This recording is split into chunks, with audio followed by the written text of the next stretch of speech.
Get your free copy of the complete tutorial at www.teachucomp.com/free. The hyphenation settings in Word let you set how Word controls hyphenation at the end of a line in a document. To set the hyphenation settings in Word for a document, first click the Layout tab in the ribbon. Then click the hyphenation drop-down in the Page Setup button group.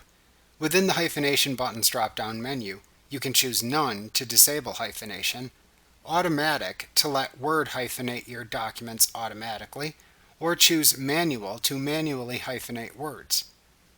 If you choose Manual, the Manual Hyphenation dialog box then opens and selects the first word to hyphenate in the document. Set your desired hyphenation for the selected word in the Hyphenate At text box.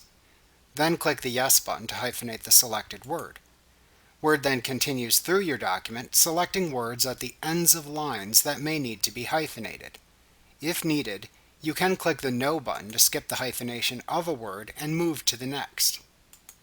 When the manual hyphenation is complete, click the OK button in the message box that appears to finish. To change the hyphenation options in Word, click the Layout tab in the ribbon. Then click the hyphenation drop-down button in the Page Setup button group. Then select the Hyphenation Options command from the button's drop-down menu to open the hyphenation dialog box. To turn automatic hyphenation on or off, check or uncheck the Automatically Hyphenate Document checkbox.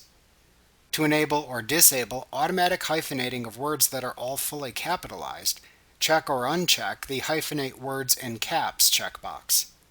Enter the maximum number of consecutive hyphens to allow into the Limit Consecutive Hyphens to spinner box.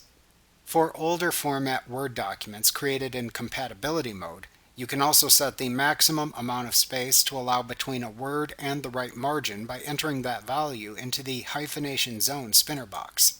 This is no longer needed for newer Word documents. If you checked the Automatically Hyphenate Document checkbox, then clicking the OK button will automatically hyphenate your document. Otherwise, click the OK button to simply apply your changes. Alternatively, you can click the Manual button to open the Manual Hyphenation dialog box to manually hyphenate your document. Alternatively, you can also click the Cancel button to close the dialog box and cancel any changes you made if needed. Like what you see? Pick up your free copy of the complete tutorial at www.teachucomp.com/free.